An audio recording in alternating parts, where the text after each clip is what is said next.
Welcome to our channel. Today we how to restore your Ring lights automation with Alexa routines, detailed guide step by step clearly. Begin by ensuring your Ring lights are properly installed and connected to Wi-Fi. Open the Alexa app on your smartphone or tablet. In the bottom menu, tap on the device's icon. Select light from the list of device types. Locate your Ring lights from the list of devices displayed. Ensure they are online and functioning correctly. Next, return to the main device's screen. Tap the plus icon in the upper right corner to add a new routine. Select routine from the options provided. Choose a name for your routine that describes its function. Tap on when this happens to set a trigger for your routine. Select the appropriate option, such as voice or schedule. If using voice, enter the phrase you want to say to trigger the routine. If using schedule, set the specific time and days for automation. After defining the trigger, tap Add Action.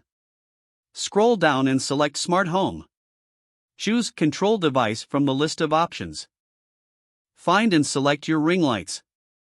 Decide whether you want to turn them on or off, or adjust brightness and color settings.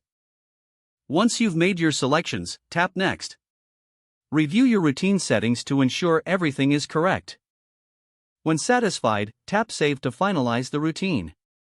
Test the routine by either saying the trigger phrase or waiting for the scheduled time. Observe the Ring lights to see if they respond as intended. If adjustments are needed, return to the routine settings and make changes. Confirm the Ring lights are still functioning within the Alexa app. Once everything is working smoothly, you can enjoy seamless automation with your Ring lights. If the page does not load, refresh the browser or try again in a private or incognito window. Make sure you are using the correct email address, then retype it carefully to avoid small typos.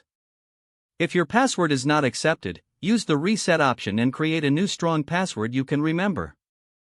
Check your spam folder for verification or security emails, then complete any requested confirmation steps. Enable two-factor authentication if available to improve account security and reduce unauthorized access risk. Don't forget to like this video and subscribe to our channel for more step-by-step tech guides.